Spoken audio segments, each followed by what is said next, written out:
If you're not in control of your emotions will be in control of you.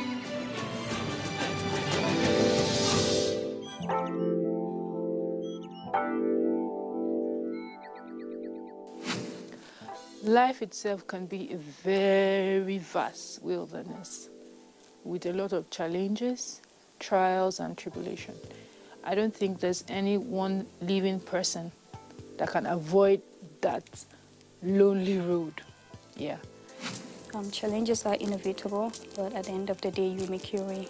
In fact, sometimes when your life is going through a smooth pathway, when your life is too smooth, then there's a problem, because that means you're not growing. First of all, be kind to yourself, because life is already hard enough and we all go through our challenges. Everyone is dealing with one thing or the other, so remember that. But be kind to yourself and know that it is a process, it is part of life. When I was younger, I used to make a list of who I wanted to be when I grew up in terms of character, and part of those lists, it included patient, it included strong, it included brave, and it included being known for the right reasons. When I look back now and when I look at my life now, I am those things. I am patient, I am brave, I am strong, and I am known for reasons that I'm grateful for. But it came with a price, and it came with a lot of sacrifices, a lot of pain, a lot of tears, a lot of blood. And at that time, I didn't know what I was asking for. All I knew was that when I grew up, I wanted to be a strong person, I wanted to be a brave person, and I wanted to be known for good reasons. But for me as an individual, life challenges have emerged in my own case, you know, with personal desires, personal goals, failure, which is a very paramount part of living. You cannot do without failing. You have to fail at some point in your life. You have to, you know, have some sort of disappointment, physical, mental, or material. So life challenges can come in these forms. After every challenge comes a promotion. And so basically, challenges are bound to stay on this earth. They are not bound to stay in our lives, but at some particular junctures of our lives. Some of the challenges I've faced in life have always been health related, which require in one way or the other basically fighting for my health, fighting for my life, and ultimately fighting for survival and sanity. Managing challenges of life, scaling through challenges of life. I'll write a book about it, I tell you. For me, I think is realizing that there are challenges, knowing that they are not reality, they are not what you would have forever, knowing that you can change that situation. For instance, if you're dealing with failure in your workplace, failure in your career, failure as a person, what is making you to fail? Ask yourself that question. When you realize what the problem is, you work towards solving the problem, and then you're fine. And then life is a roller coaster. You can't have it all rosy. So when you realize that it's part of the play, it's part of reality, you manage it with grace, you manage it with peace, knowing that it will not last forever, and that you have all it takes within you as an individual to overcome that situation, to overcome that lonely place, to emerge a better person. A lot of the challenges, like I've mentioned, have been health related. So it started with being born with sickle cell anemia and developing a lot of the complications known in sickle cell anemia, like osteoporosis, septic arthritis, acute chest syndrome. And when I was 15, I completely stopped working, and I ended up being in a wheelchair for 6 years. And during those 6 years, I had to learn how to walk all over again. I think it's one of the greatest challenges I've ever faced, because I went from being able to walk, run, ride a bike, do everything, to basically being in a bed where nurses have to literally lift me up and turn me over, or the exercise for the day involved me standing for 30 minutes just to relearn how to do that all over again. And so, once they come, we are not to, fidget or run away. Once you run away, then your strength is small. I think I gave up every night, and then in the morning I wake up, I'm like, okay, there's no other way. You have to just keep going, because what's the alternative? So, and for me, I don't know how to worry over and over about something. I don't know how to rant or complain about something unless there's something I can do about it. So I could finish crying or complaining or ranting, maybe cry myself all night, and then in the morning I'll wake up and I know that there's nothing I can do about the situation. There's nothing no one can do about the situation. It all comes back to me, and I have to do my part. There was only so much the doctors could do. They could perform a surgery that was successful, but it was up to me to do the rehabilitation and put in the exercise and work to make that work. So some of us, we're in the midst of the challenges, and the solutions to coming out of those challenges are lurking around the challenges. And so the most important thing is the ability to see far, to see farther than the challenges. Look beyond the mountain. Just gaze at the end of the tunnel, because there's going to be surely light at the end of the tunnel. So go through it, pray extensively, and before you know it, you're out. And then my dreams, I had so much dreams. I had a lot to look forward to in the future, and I was at a standstill. So the only way for me to go to where I wanted to be in life and be able to live my dreams, I knew that I had to take care of whatever it was I was dealing with right now. So dreams were what helped me stay faithful and keep up the hope in order to hopefully in the future be able to live the life I had imagined.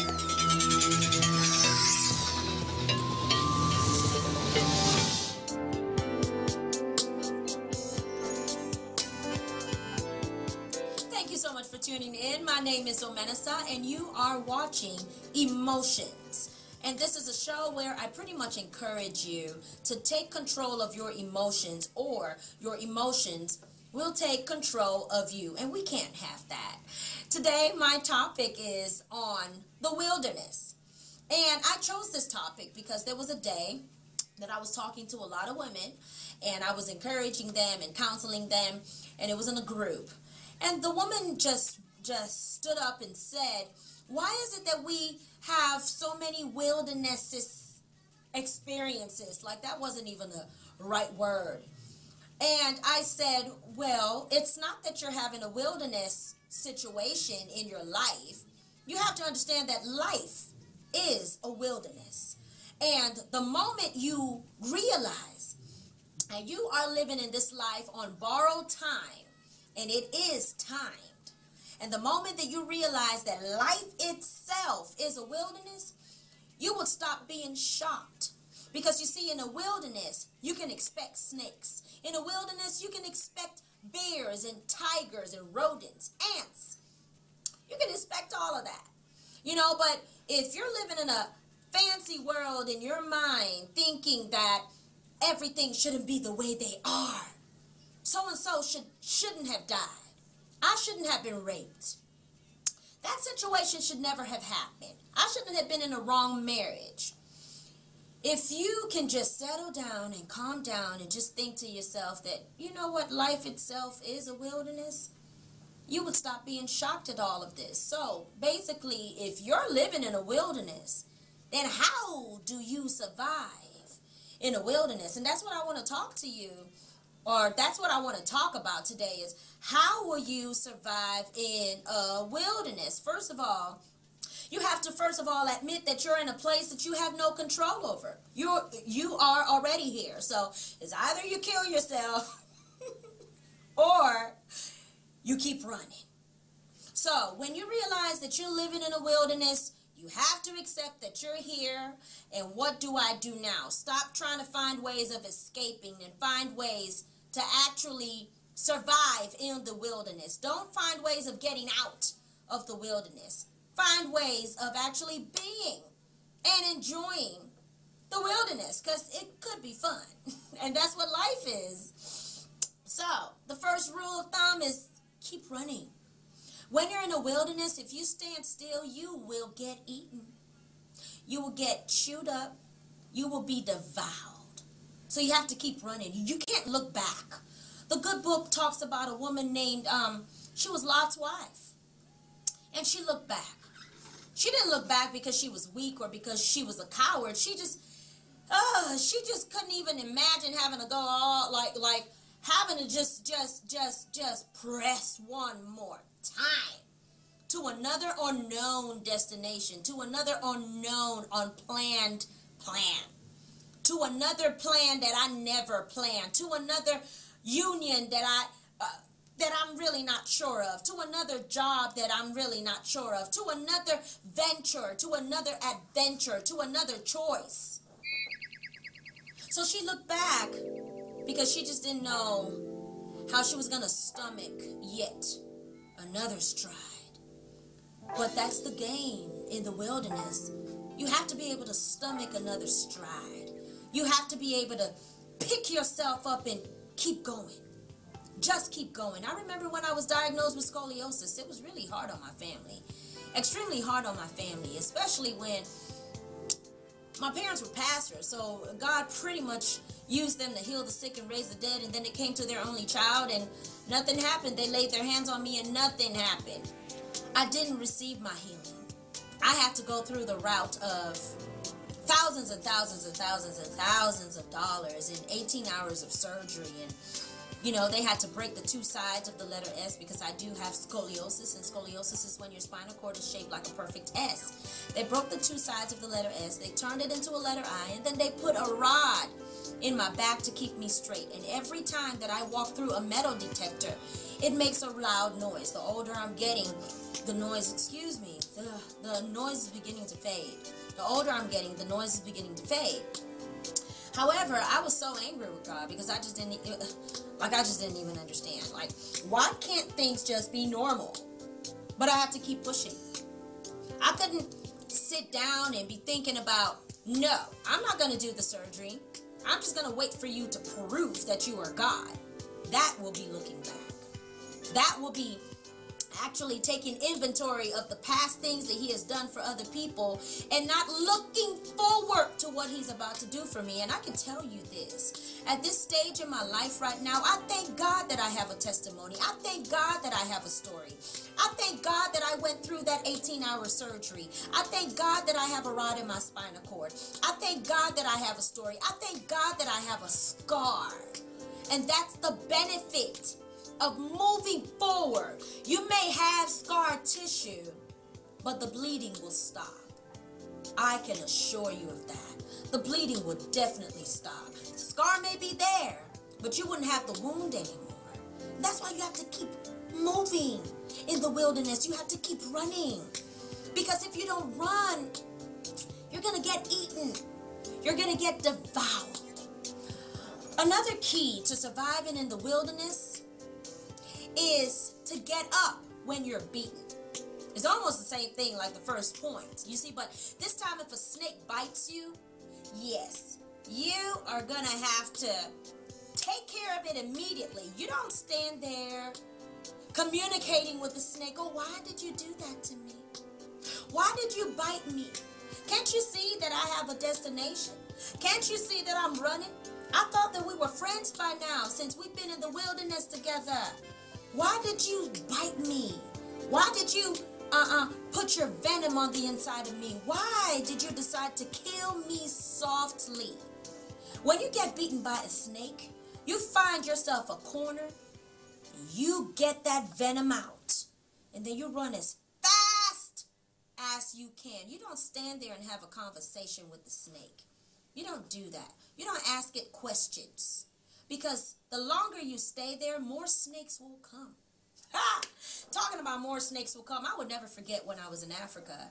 And I had just finished a home service massage for a client of mine, and I was on my way back home. And there's something in Nigeria called along. It's pretty much like a taxi, but with so many people in it. And of course, they all pay their fare and everything, but they're going to different destinations. But it's pretty much like, kind of like on the same route. And I was sitting down there, and right as soon as I walked in, there were two women there, and then I was there, and then there was a man sitting on the side of the door, and then there was somebody in the passenger seat, and of course the driver. And when we got to this really dark place, we noticed that he diverted and he wasn't driving in the same direction anymore. But okay, maybe it's one of those things. Well, it happened to be that the man on the passenger side, he was an armed robber. And the man who was sitting at the back with me, he was an armed robber. And of course, the driver was part of it. So we had 3 men, and we were 3 women in the car. And of course, the doors were locked, and it was on high speed. The car was on high speed. And I said, God, so this is it. This is how my life is going to end, here in a taxi cab. Oh my gosh. And I remember that I was freaking out. The other lady, she was beating them, she was slapping them, and they took out a knife. They threatened her with it. They stuck it all up in her legs. I mean, she just, out of fear, she kept screaming and shouting. The other lady just kept crying, please, please, please don't take my ID card. Please don't take my ID card. And in my mind, I'm like, girl, your ID? But then again, that ID was probably very, very important. And I'm thinking of my 2 phones. And I was thinking about my passport. I was thinking about so many things that were in my purse that I knew that I was about to lose. And I just told the man, I said, I could give you my wedding ring. And the moment I told him that I'll give him the wedding ring, he just, I mean, like, he acted like a bucket of cold water was just poured all over him. Like, he was humbled. He couldn't believe it. But I just felt in my spirit that I had to go that far. And yeah, he did take the ring. He took my purse. He took everything. He took my sandals. He took everything. He stuck his hand in my bra to find out or to make sure that I didn't hide anything during the fight and everything with the other lady. And then he threw us out. And while we were trying to get people to pay attention that, hey, we were hitchhiking. We were like, hey, help us, help us, help us. It suddenly dawned on me that we really, really needed to get out of there because there could be other armed robbers in the bushes waiting to just finalize the job. And even though we don't have anything to give at that moment, but there is something called rituals and all kinds of demonic stuff. But I told you that story to tell you that as soon as they dropped us on the road, we didn't take time to breathe. We didn't take time to recover from what just happened. No, we had to keep moving. We had to run on the road and make sure that we got another taxi cab to get us out of there because we knew that there were still people in the bushes. We knew that there were still some snakes in the bushes. So in the wilderness of life, you have to keep running even if you are beaten. You have to keep running. And as you run and you find a safe haven, you go ahead and hide behind a tree or in a corner, and then you take that thing out. You suck that thing out. And don't swallow it, but you suck it out. You make sure that it comes out, and you never have a conversation with the snake. Okay, so first of all, you do have to realize that you're not going anywhere. So there are 2 choices. You die or you live. And then you're going to do all you can to live. And the best way that you can live is to keep moving, to keep running, to keep walking. And then another thing in the wilderness is you have to realize that not everything is bad in the wilderness. You see, because there is dew in the wilderness. There is rain. There is drizzles. And there are trees for shade. It's cool. Sometimes it's cool in the wilderness. So in this journey of life, in this journey of the wilderness, not everything is bad. Not everything is bad. It has rained sometimes in your life, hasn't it?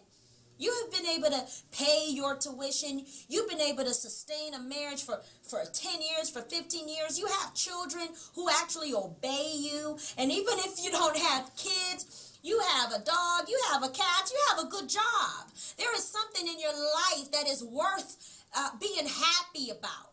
So, in the wilderness, you don't go around just concentrating on the snakes, concentrating on the dark, concentrating on the thorns, concentrating on the wet ground. No, no. You thank God for the sun. You thank God for the rain. There is something good in the wilderness. So, keep running. Thank your lucky stars. Thank God for the good times. Thank God for the bad times. Whatever you do not stop running. And then if you are somebody who is religious, you could be talking to Buddha, you could be talking to Jesus, you could be talking to Muhammad. Have a higher power that you are talking to, because you know what? You can't live in this wilderness alone. You can't. You can't do it. And if you try to do it, it's going to be a longer road. It's going to be a headache. And when you do get stung by a bee, it's going to be just you, only you, trying to solve that problem. So I would call upon God. I would call upon the universe. I will call upon your God. Whatever your God is, my God is Jesus. My God is the King of Kings, and he's the Lord of Lords. I don't know what your God is, but you do have to have a higher power if you're going to make it in the wilderness. I don't know who you're talking to, but you're going to have to talk to God. You will have to talk to God, because he's the only one who can get you out of that wilderness quicker and scratch free, scar free, if you want to be scar free. But I'm not going to promise you that. You will have some scars, but in order to stop bleeding, you are going to need God. So in the wilderness, you need to carry on that company, which is God. And then also be very, very much aware that you will also have company other than God, because there are other people running this race in the wilderness. So you got to be nice. You got to hold hands and run together. You have to love each other, because you are going towards the same destination, which will be hell or heaven, or which will still be death. So you are still going to die. So you are heading towards the same destination. You will have some sightseeing on the side. You will stop for a break once in a while. You will eat. You will accomplish some things, but you're still going to die. So in this journey of life, make sure that you are good to people, because you only get just one life. Make sure that your process is accelerated by not staying in a corner and crying and communing with bees and snakes. Make sure that you hold the hands of your neighbor and you are running towards that same destination. Try to be a good person. Try to love people. But most of all, love yourself, and don't be too hard on yourself, because after all, you are in the wilderness. So if you get beaten by a lion or if you get slapped by a bee, don't blame yourself for it. It's called life. Enjoy it. Don't sit down there moping. Enjoy it. And I promise you, you will get to the finish line. There is this song, In the Morning. I love this song so much because it reminds me, and it will remind you, that you will have dark moments in the wilderness. The sun wouldn't always shine. And as a matter of fact, you would wonder when the sun would actually set. But I promise you, if you stay the night, my father used to tell me, Bishop Ben Aruma, he used to tell me that if you stay the night, yeah, you'll be fine. So I encourage you to stay the night, because it will be all over in the morning. You don't have to worry about what tomorrow may bring. Yeah, it will be all over in the morning. In the morning. In the morning.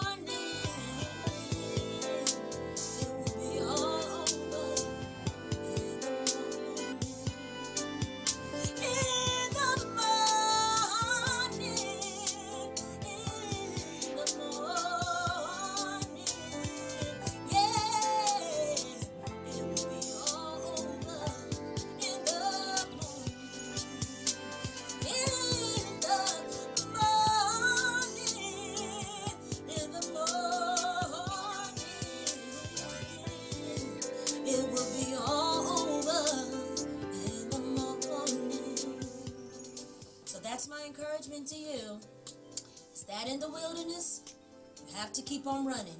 There's only one way to get out of here, and that's by dying. And we don't want to die before our time, so we might as well learn how to live in this life and be happy. Because remember, you will get to the finish line. All you have to do is learn the rudiments of how to make it work, which is staying alive.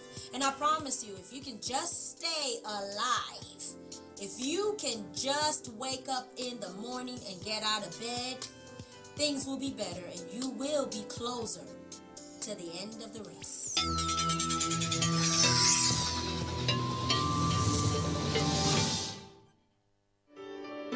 You will have to jump off a cliff just knowing that you will not crash.